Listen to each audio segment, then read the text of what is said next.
अत्यंत महत्त्वपूर्ण अपडेट पाहतो हा व्हिडिओ आपण शेवटपर्यंत पाहावा। जुनी पेन्शन संघर्षाला नवे वळण, लोक अदालतीच्या माध्यमातून तडजोड करू नका, पेन्शन पीडितांना आव्हान।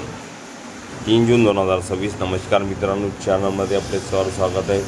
तत्पूर्वी आपण नवीन असाल चॅनलला आत्ताच सबस्क्राईब करा, समोरील बेल आयकॉनला क्लिक करा। निश्चितच नवनवीन अपडेट अखिल तांबेसर क्लासेस चॅनलमार्फत सतत आपल्याला पाहायला मिळतील। पाहूया सविस्तर। राज्यातील जुनी पेन्शन योजनेसाठी लढा देणाऱ्या कर्मचाऱ्यांमध्ये सध्या सर्वोच्च न्यायालयातील प्रलंबित प्रकरणाबाबत उत्सुकता निर्माण झाली असताना पेन्शन पीडित बांधवांना लोक अदालतीच्या माध्यमातून कोणत्याही प्रकारची तडजोड स्वीकारू नये असे महत्त्वाचे आवाहन जुनी पेन्शन समर्थकांकडून करण्यात आले आहे। हिंगणघाट येथील प्रदीप महाले यांनी या संदर्भात निवेदन प्रसिद्ध करून कर्मचाऱ्यांना सावध राहण्याचे आवाहन केले आहे। निवेदनात म्हटले आहे की सर्वोच्च न्यायालयाच्या मार्गदर्शनाखाली विविध न्यायप्रविष्ट प्रकरणाचा निपटारा करण्यासाठी समाधान समारोह आणि लोक अदालतीचे आयोजन करण्यात येते। या प्रक्रियेत संबंधित पक्षामध्ये तोडजोड घडवून आणून प्रकरणे निकाली काढली जातात। मात्र जुनी पेन्शन योजनेचा प्रश्न हा केवळ वैयक्तिक लाभाचा नसून लाखो कर्मचाऱ्यांच्या सेवा शर्तीशी संबंधित असल्याने तो तडजोडीच्या चौकटीत बसणारा विषय नसल्याचे त्यांनी स्पष्ट केले आहे।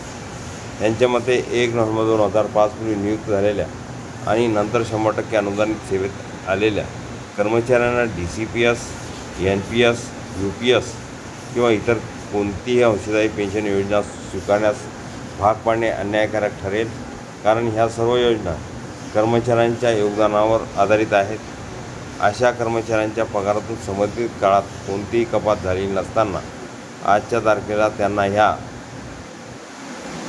योजनेमध्ये समाविष्ट करणे कायदेशीरदृष्ट्या योग्य ठरणार नाही, असा दावा करण्यात आला आहे। निवेदनात पुढे असेही नमूद करण्यात आले आहे की जर लोक अदालतीच्या माध्यमातून कोणत्याही अंशदायी पेन्शन योजनेचा स्वीकार करण्यात आला तर सेवानिवृत्तीनंतर मिळणारी पेन्शन अत्यंत अल्प असल्याची शक्यता आहे। काही प्रकरणांमध्ये निवृत्त कर्मचाऱ्यांच्या पगारात केवळ 500 ते 700 रुपयापर्यंत मासिक पेन्शन पडू शकते, अशी भीती व्यक्त करण्यात आली आहे।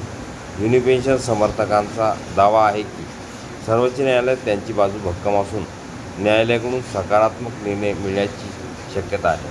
त्यामुळे अनेक वर्षांपासून सुरू असलेल्या या संघर्षात कर्मचाऱ्यांनी आणखीन काही काळ संयम बाळगावा आणि न्यायालयीन प्रक्रियेवर विश्वास ठेवावा, असे आवाहन करण्यात आले आहे। याच पार्श्वभूमीवर जर कोणतेही कर्मचारी किंवा पेन्शन पीडित बांधवाकडे लोक अदालत संदर्भातील नोटीस आली तर ती स्वीकारण्यापूर्वी कायदेशीर सल्ला घ्यावा आणि घाईघाईने कोणताही निर्णय घेऊ नये, असेही आवाहन करण्यात आले आहे। दरम्यान जुनी पेन्शन योजनेच्या प्रश्नावर सर्वोच्च न्यायालयात सुरू असलेल्या सुनावणीकडे राज्यातील हजारो शिक्षक, शिक्षकेतर कर्मचारी आणि अनुदानित संस्थांतील कर्मचारी लक्ष लागले आहे। न्यायालयाचा अंतिम निर्णय कर्मचाऱ्यांच्या भविष्यासाठी अत्यंत महत्त्वाचा ठरणार असून त्यातून राज्यातील पेन्शन धोरणावर दूरगामी परिणाम होण्याची शक्यता व्यक्त केली जात आहे।